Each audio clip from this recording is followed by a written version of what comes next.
Este templo de amor e de paz, que ao despertar de um novo homem nos induz, te conclama, irmão, de última hora a ingressar. Boa noite a todos. É uma alegria estar nesta casa de amor, de caridade. Obrigada pelo convite. Uma boa noite também aos nossos queridos irmãos que nos assistem pelo Facebook, pela TV aqui da casa. Que possamos hoje comungar do ensinamento de Jesus, das suas palavras, e levar daqui, desta casa hoje, um pouco mais de esperança, de paz e de fé. Ele nasceu no dia 15 de janeiro de 1929. Se estivesse vivo hoje, estaria completando, neste ano, 90 anos.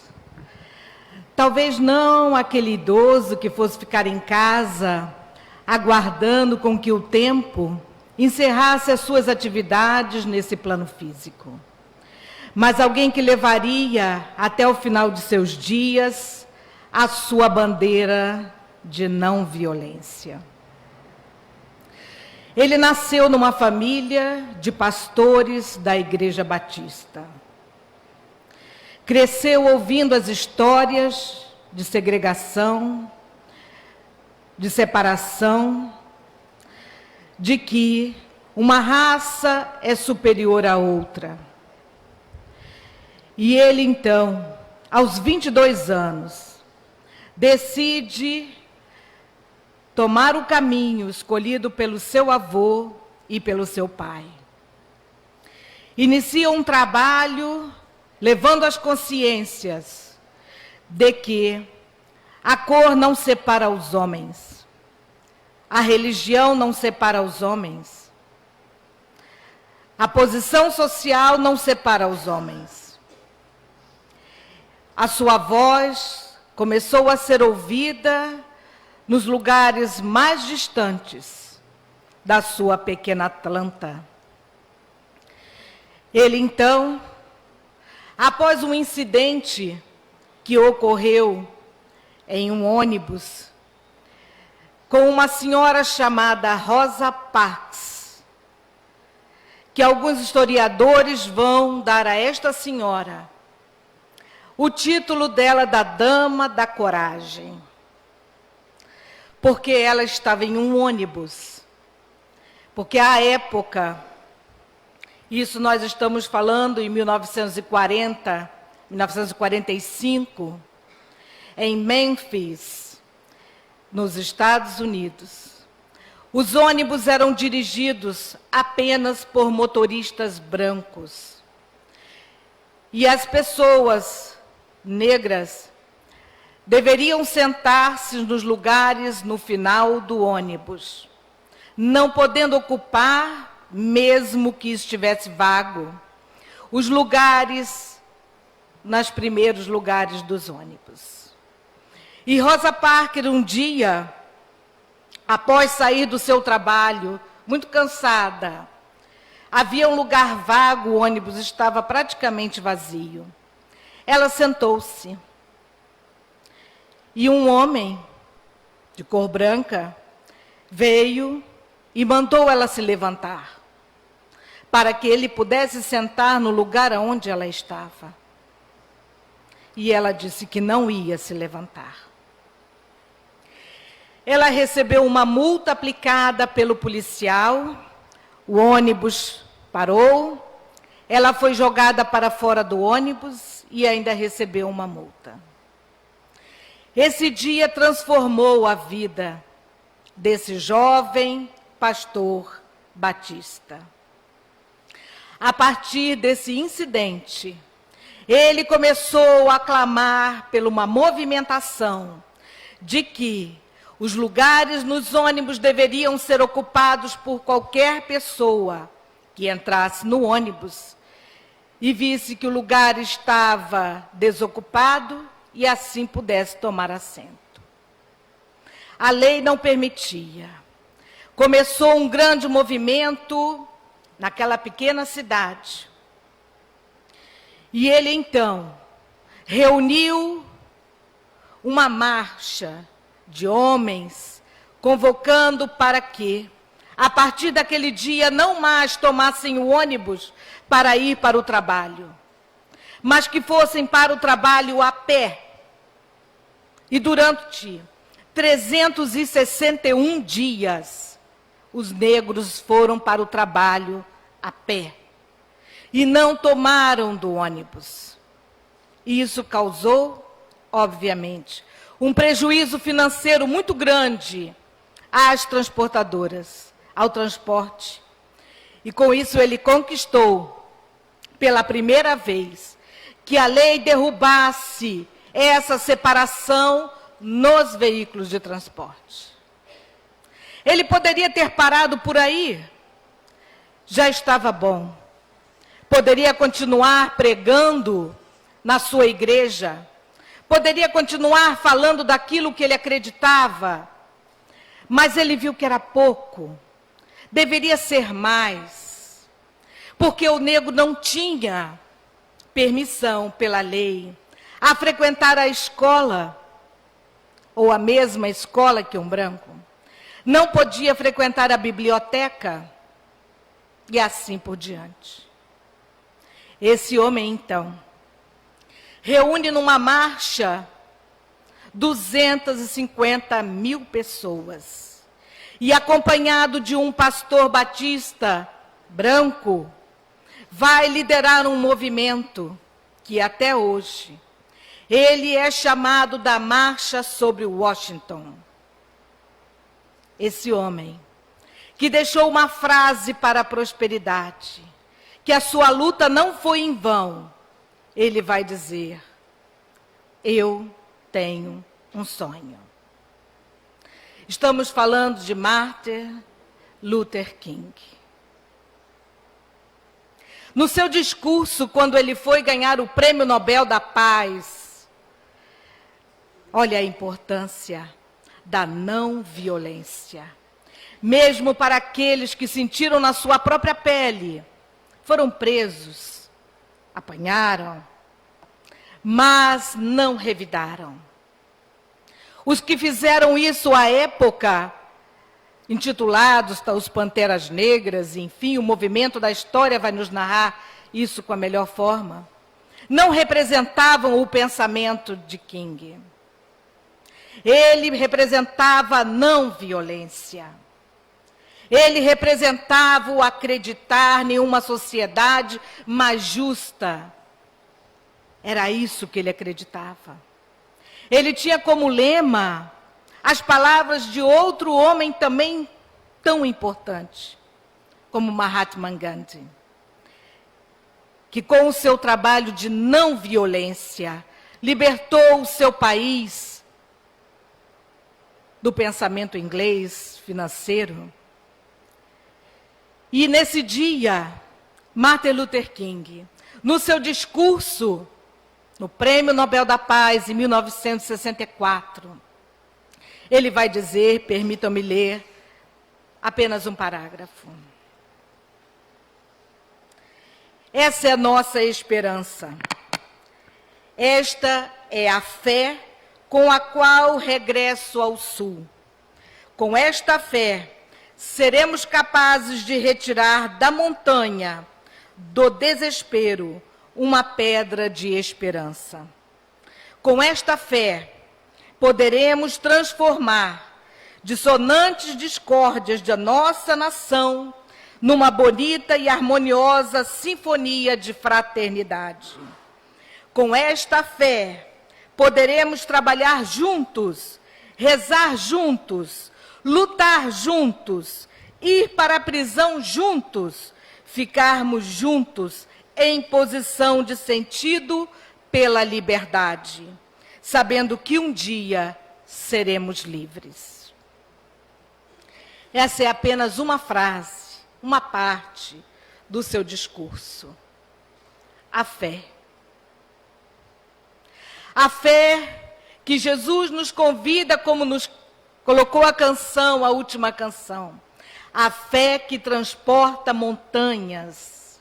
O que queria dizer o mestre, aquele jovem com 33 anos, em uma sociedade que segregava, que separava ricos, pobres, separava pelo título religioso, separava um povo por aqueles que tinham poder e aqueles que obedeciam. Esse jovem de 33 anos disse que a fé poderia transportar montanhas, porque as montanhas da sua região, as montanhas de Israel, as montanhas que estavam ali, na presença viva daquele povo, que subiu e desceu por várias vezes as montanhas, até encontrar o seu local para morar. A fé poderia transportar aquelas montanhas de dificuldades, mas para entender o que Jesus queria dizer com esta fé que transporta montanhas, precisou vir um homem, Allan Kardec, Hippolyte Léon Denis Rivail, para escrever um livro que deve ser o nosso livro de cabeceira, deve ser o nosso roteiro de vida, não desmerecendo nenhuma outra obra da codificação, o livro dos Espíritos, a Gênesis, o Céu e o Inferno, o livro dos Médiuns, mas o Evangelho segundo o Espiritismo deve ser o norte da nossa vida. Para aqueles dias onde as montanhas estão tão altas e que nós não percebemos ou não damos conta de que somos capazes de superar aquela montanha, de vencer a montanha, é abrindo o Evangelho. E no seu capítulo 19, aonde vão estar reunidas ali as informações a respeito dessa fé. Mas o que é fé? Nós temos fé. Viemos hoje aqui no Trabalhadores de Jesus, porque temos fé. A fé ainda é algo intocável para nós. Um bom início para a nossa compreensão é o acreditar. Eu acredito. Já é um bom início para o trabalho íntimo que a fé está fazendo em cada um de nós. Acreditar. E eu só posso acreditar quando eu tenho um relacionamento anterior com a pessoa ou com a situação da qual eu quero acreditar. Eu quero acreditar no amigo. E às vezes a gente fala, eu acredito, mas não acredito. Porque tem horas que esse amigo me dá demonstrações de uma amizade sincera, mas tem horas que ele não me dá essa demonstração de uma amizade sincera. Tem horas que eu não acredito na família. Eu não sei se estou numa família ou se estou entre inimigos que me querem ver bem longe. Acreditar. Então, acreditar necessita de um relacionamento. Eu preciso conhecer com quem eu estou vivendo, com quem eu estou compartilhando, para assim então dizer que eu tenho fé naquela pessoa. E diziam os antigos que para se conhecer alguém precisa comer 1 quilo de sal. E 1 quilo de sal, então, nessa época que está todo mundo de pressão alta, vai custar para acabar, né? Nós vamos colocando um pouquinho, um dia coloca, outro não. E esse 1 quilo de sal vai demorar talvez aí um ano e pouco para acabar, e olhe lá. Mas é necessário conviver. Conviver para conhecer com quem nós estamos vivendo, para ter fé. Então, fé, eu preciso acreditar, eu preciso ter um relacionamento anterior. E por que Jesus veio nos falar da fé? Esta passagem que está lá no capítulo 19 é a respeito do menino lunático, que um pai vem lhe trazer para lhe buscar a cura. Porque o menino, ora se jogava no fogo, ora se jogava na água. E ele descia de uma montanha, naquele momento. Assim nos narra as Escrituras, em Mateus. E ali os discípulos já estavam cansados, suados.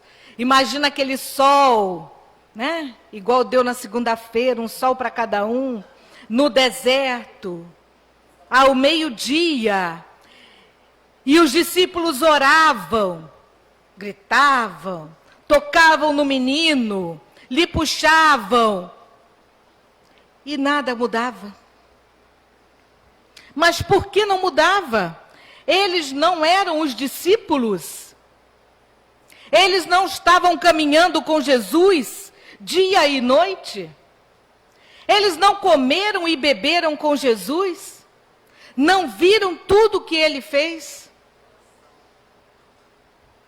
Por que não conseguiram? Já estavam desistindo, alguns já tinham desistido, já tinham saído de perto, quando então o mestre veio. Ah, que alívio, né? É igual quando o presidente palestrante chega, ah, meu Deus, eu era o reserva. Fica, graças a Deus, foi assim. Quando Jesus chegou, eles eram os reservas. Graças a Deus o mestre chegou. Porque eles sabiam, acreditavam, que agora sim, aquele problema, aquela dificuldade ia o quê?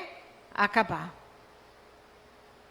E eles correm para Jesus e dizem, Senhor, nós já estamos aqui, não sabemos mais o que fazer. E ele continua se jogando ora na água, ora no fogo. Era um menino lunático. E Jesus tem uma resposta, um tanto quanto para nós, perturbante. Raça de incrédulos, até quando terei que conviver convosco? E ficamos pensando nessas respostas de Jesus. Será que nós não somos também um pouco desses incrédulos? Porque incrédulo, aquele que não acredita. Aquele que não acredita é aquele que não tem fé. Então eles não tinham fé, eles não acreditavam.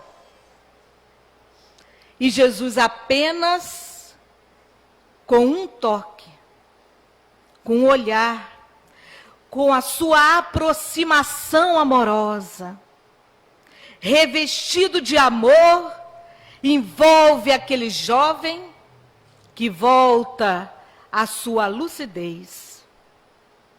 Porque ali, logo após, Jesus vai dar um outro ensinamento também muito profundo. Porque os discípulos perguntaram por que nós não conseguimos afastar, não conseguimos curar o menino. E Jesus vai dizer um outro ensinamento muito importante. Porque para essa casta de espírito, muito é necessário, muito jejum e oração. Então, além da fé, nós precisamos ter um comportamento diferenciado na sociedade. De muito jejum moral e de muita fé, de muita oração sincera. Porque a oração labial, aquela em que nós vamos pronunciando palavras, pedidos, peditórios. Essa que não está fazendo, às vezes estamos fazendo a prece, mas num outro pensamento, dentro da nossa cabecinha. Está pensando em outra coisa.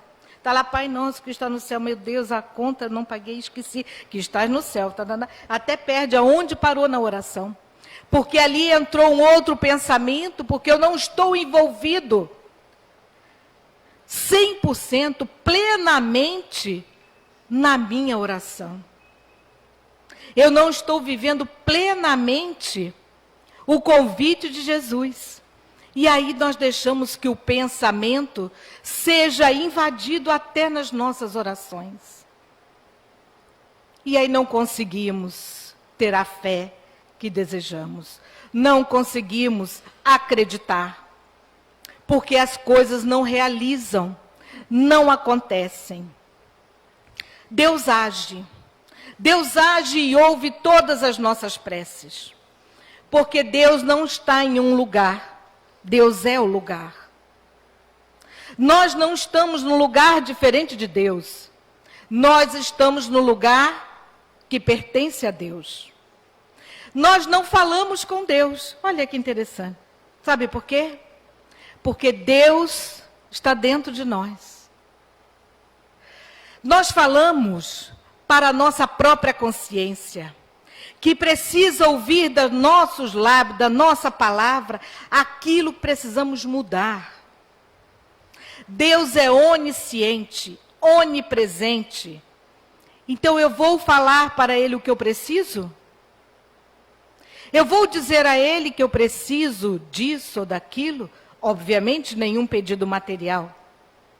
Mas eu vou pedir a Ele, Senhor, fortifica a minha fé, quer dizer, faz com que eu acredite mais. Comece acreditando nesse poder que existe da espiritualidade.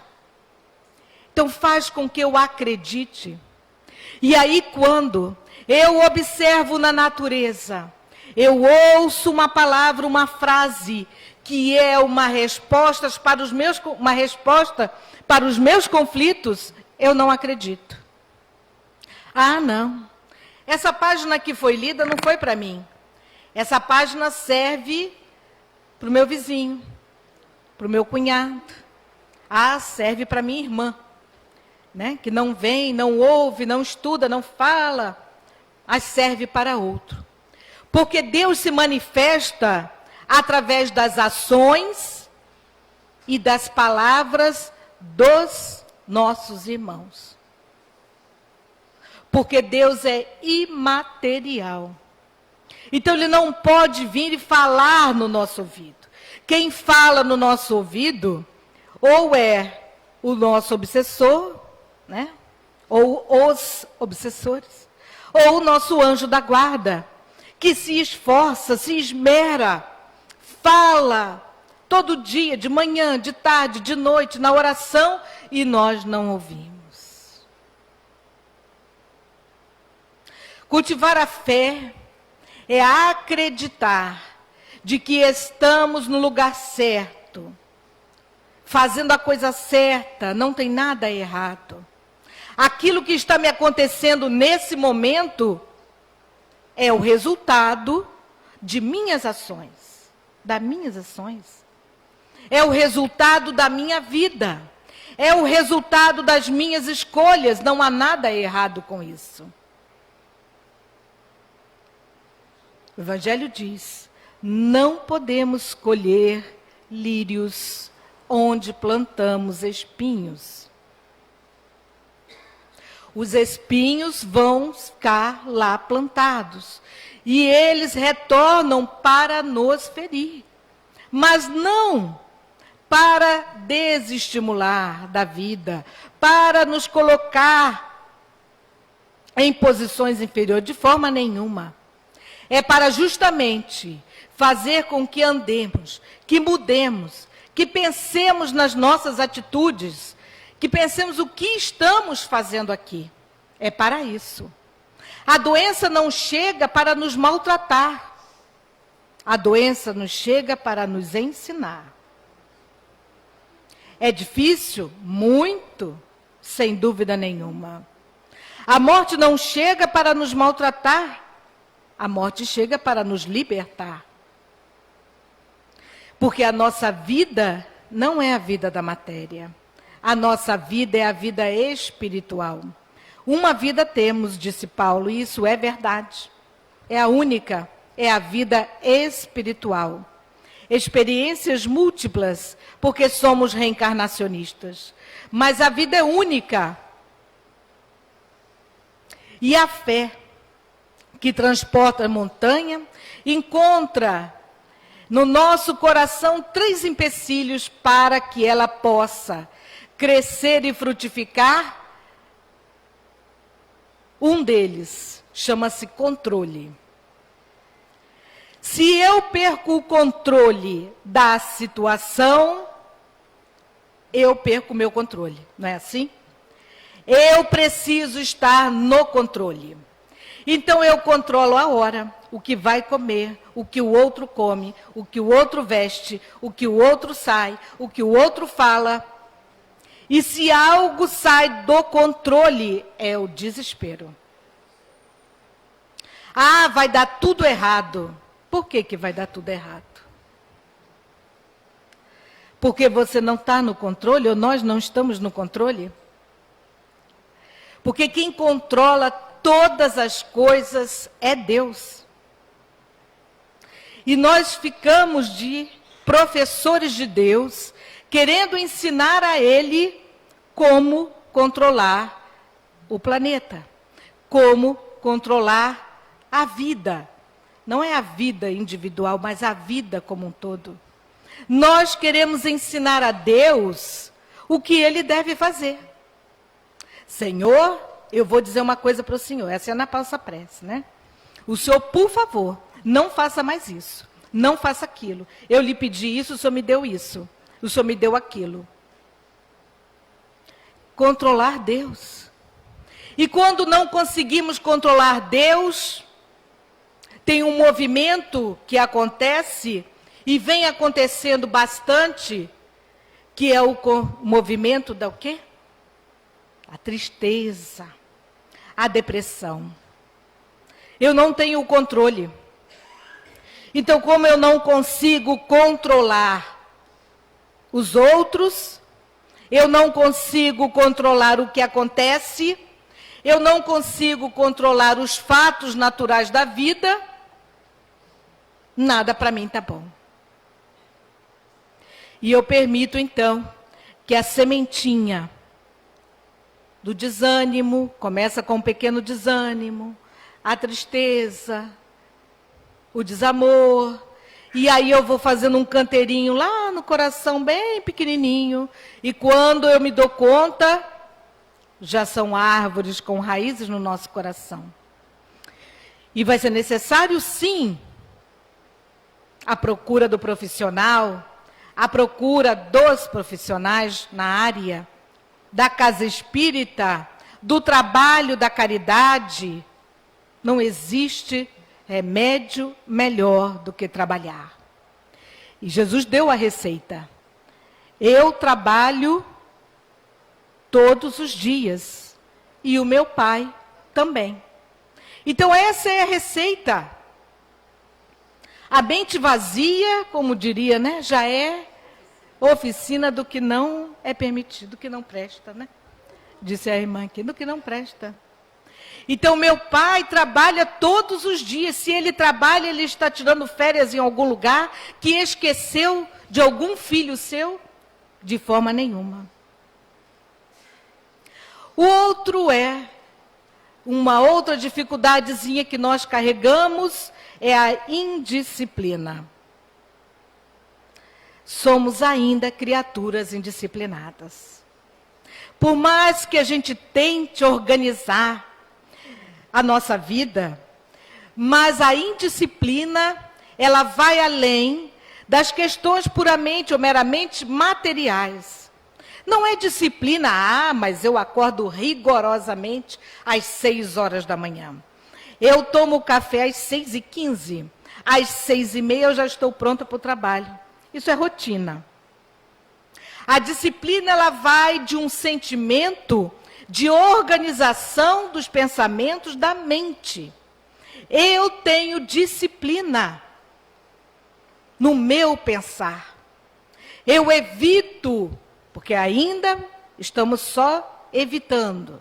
Haverá dia, lá na frente, nos mundos mais adiantados, onde será natural o pensamento do bem. Mas ainda nesse planeta de provas e expiações, nós ainda sofremos essa interferência dos pensamentos negativos, mas eles não podem permanecer conosco.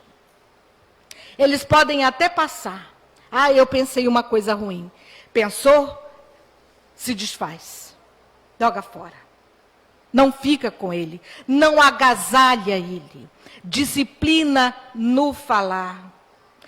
Quantas situações nós poderíamos evitar, ainda mais nos dias de hoje. Hoje mesmo, 2019. Nos dias de hoje, se soubéssemos calar. Não violência. Mas não estamos fazendo. Então não temos fé. Porque nos deixamos levar pelo sentimento, pelo pensamento de agressão, de violência. Falou comigo, vai levar também. Falou assim, eu falo também. Não vou deixar por menos. Isso não é coragem. Isso não é mostrar força. Isso é mostrar indisciplina. Porque Jesus podia ter falado muitas outras coisas a respeito do nosso comportamento naquela época. E ele se calou muitas vezes, inclusive diante de Pilatos. A outra, nós temos então a indisciplina, mas também nós temos uma outra dificuldade, a inconsequência na emoção. Das emoções ou na emoção. Somos ainda muito inconsequentes nas nossas emoções. Muito rápido nós mudamos de um amor sem fim para um ódio abrasador. Nós mudamos rapidamente de acreditar para não acreditar.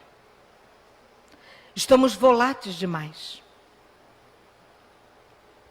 Porque perdemos o controle, olha só, aí nós precisamos ter controle. Perdemos o controle das nossas emoções, da disciplina da nossa emoção. E aí a emoção fica inconsequente. E quando falamos assim, meus irmãos, estamos nos referindo a um momento da sociedade. Não estamos falando apenas para agora, aqueles que estão nos ouvindo, estamos falando para esse momento da sociedade, onde as taxas de homicídio, femicídio, estão aumentando, aonde o suicídio vem galopando. Por que não acreditar? Porque a emoção transbordou de um tal ponto que me fez levar a um descrédito de Deus tão grande que eu não acredito na vida. Então, o meu sentimento passa a ser inconsequente. Quando conseguirmos alinhar,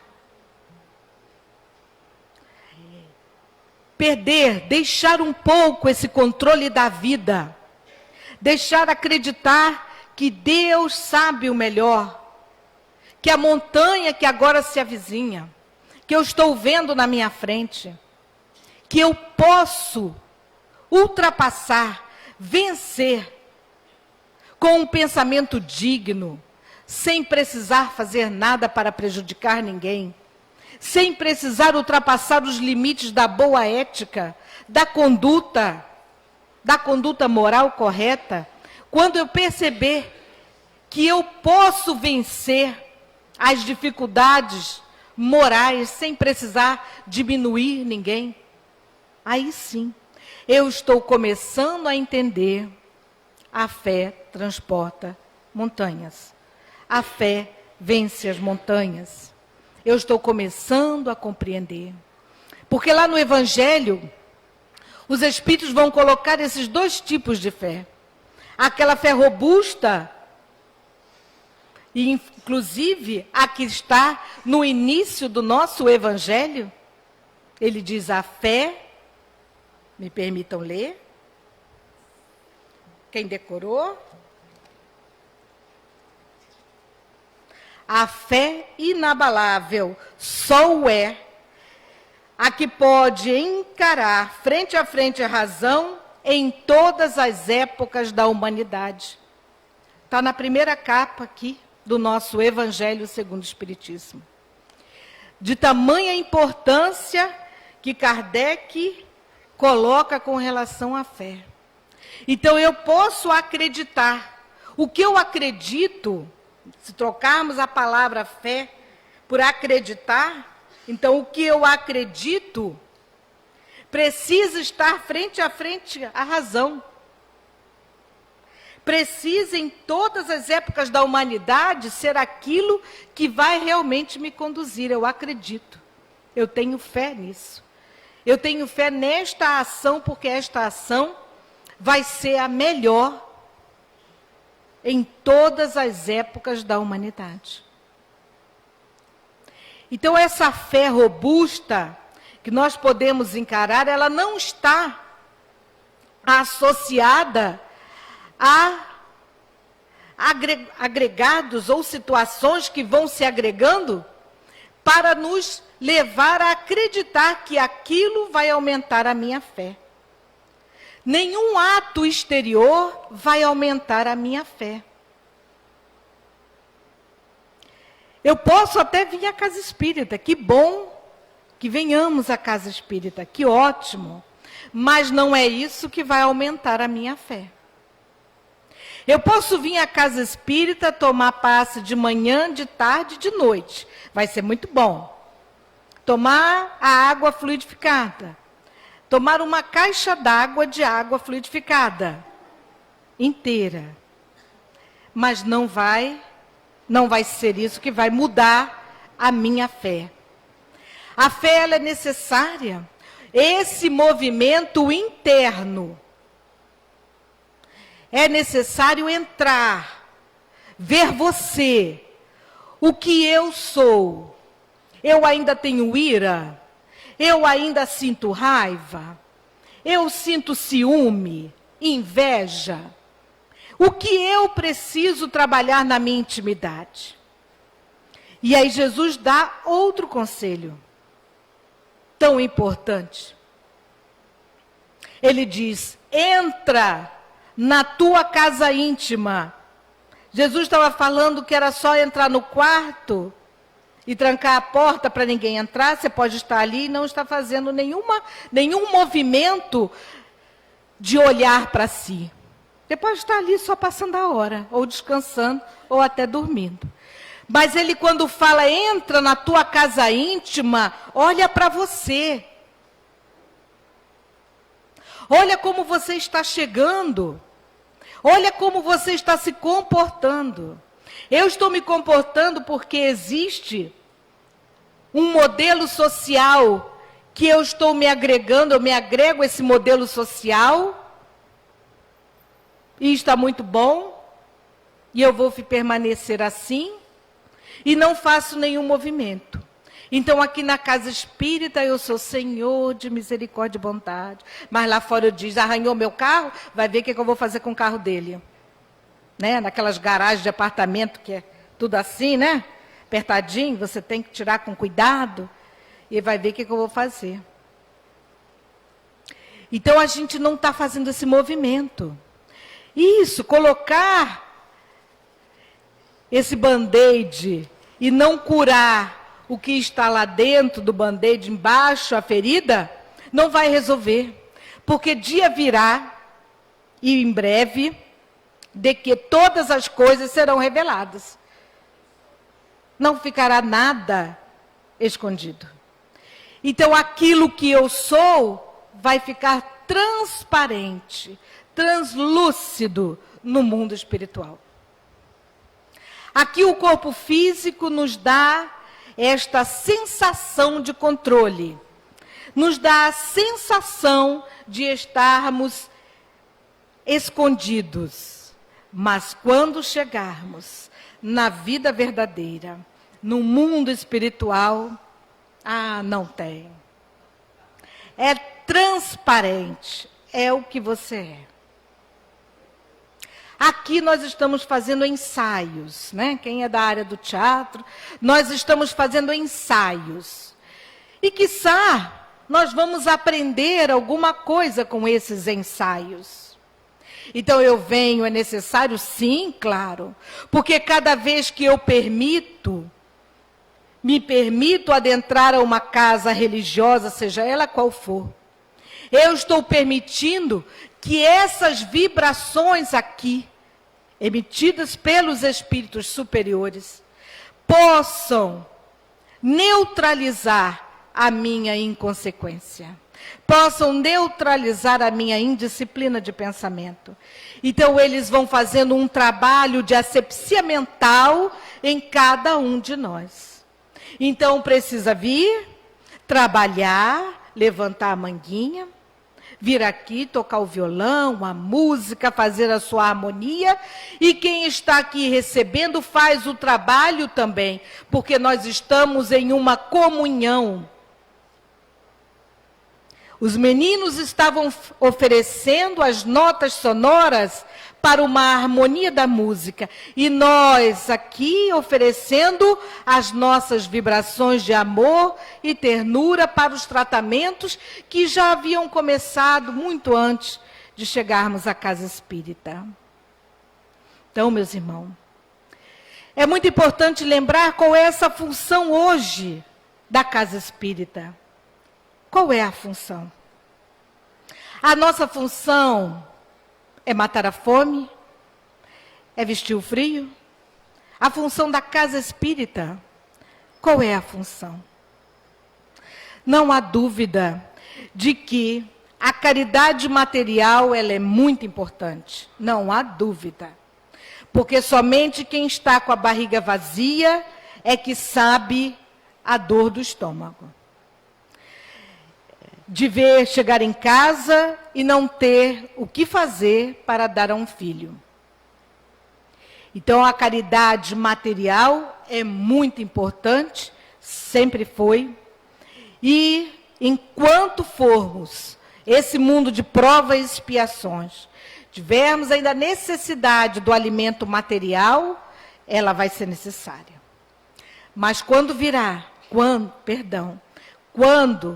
o tempo em que nós vamos nos alimentar de luz, aí nós vamos ter um outro alimento para oferecer, a nossa luz aos que têm menos. Mas a função da casa espírita, ela vai muito além disso. E precisa ser muito além disso. Ela precisa despertar as consciências. Estamos com consciências adormecidas. E ainda chegou um tal de celular, que tem que desligar, porque não é fácil, que não está pensando por nós, fazendo tudo por nós. Não precisamos nem pensar, é só ligar. Ligou e ele vai nos distraindo, e adormecendo, e eu não preciso pensar. A ferramenta ela pode ser muito útil, sem dúvida, e aqui nós temos um irmão que faz dela uma utilidade de ouro. Né? Vocês são privilegiados, viu? Eu vou roubar esse menino lá para Fonte Viva. Nós estamos precisando desse menino lá. Esse menino é ótimo. É porque quando eu conheci, a gente era da evangelização, entendeu? Eu puxava o cabelo dele, ele puxava o meu, mas a gente era da evangelização. Então, esse menino, ele sabe muito, ele sabe a importância que essa ferramenta tem para o trabalho da divulgação da doutrina espírita. Mas essa ferramenta também pode nos anestesiar. E precisamos despertar a consciência. a consciência de nós mesmos, olhar para os nossos sentimentos, olhar para como estamos reagindo nas respostas, né? Esse outro danadinho chamado Zap Zap. E a pessoa manda alguma coisa, disse, agora eu vou responder. E pá, já manda outra resposta. Né? Agora é assim, né, Ana? E manda outra resposta. Então, são esses os tempos que nós estamos querendo? São esses os momentos que nós estamos querendo passar aqui na Terra, que está fazendo esse movimento grande para transformar essa Terra na regeneração? Foi por isso que aquele homem, aos 39 anos, que infelizmente, no momento da ignorância de um outro ser, lhe tirou a vida com um tiro. Enquanto ele estava sentado na sacada de um hotel em Mênfis, interrompendo um trabalho, quiçá, que se hoje ele tivesse continuado, onde estaríamos? Uma voz que se levantou para dizer, eu não vou aceitar. Eu não vou aceitar ser humilhado. Eu não vou aceitar as condições que estão sendo colocadas e impostas como se nós fôssemos uma raça inferior. Eu não vou aceitar. Em uma de suas frases, muito belas,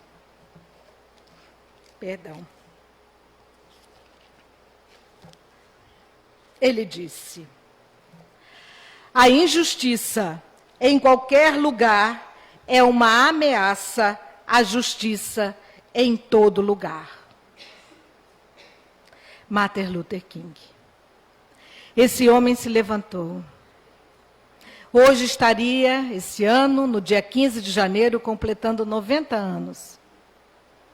Deixou a terra aos 39. Sua mensagem de paz, de não violência, está imortal.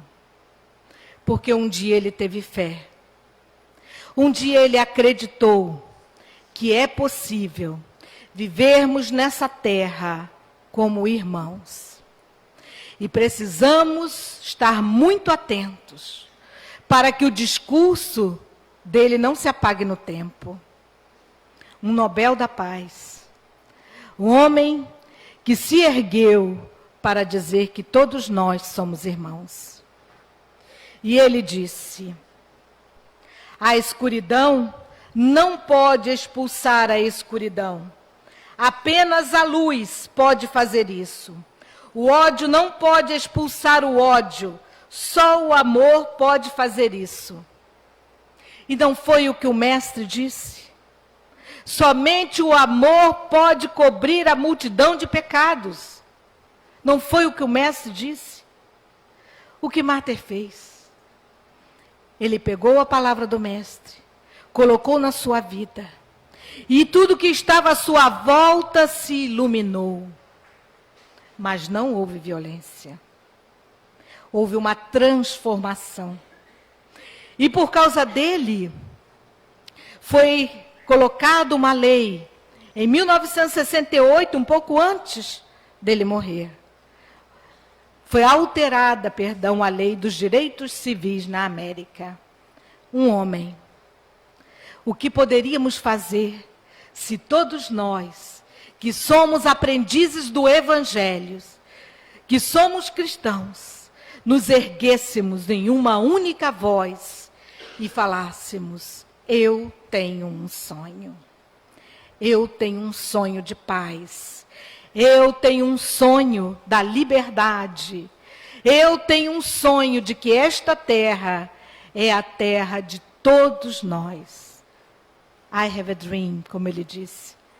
Então, meus irmãos, que a fé transporte as montanhas que criamos dentro de nós.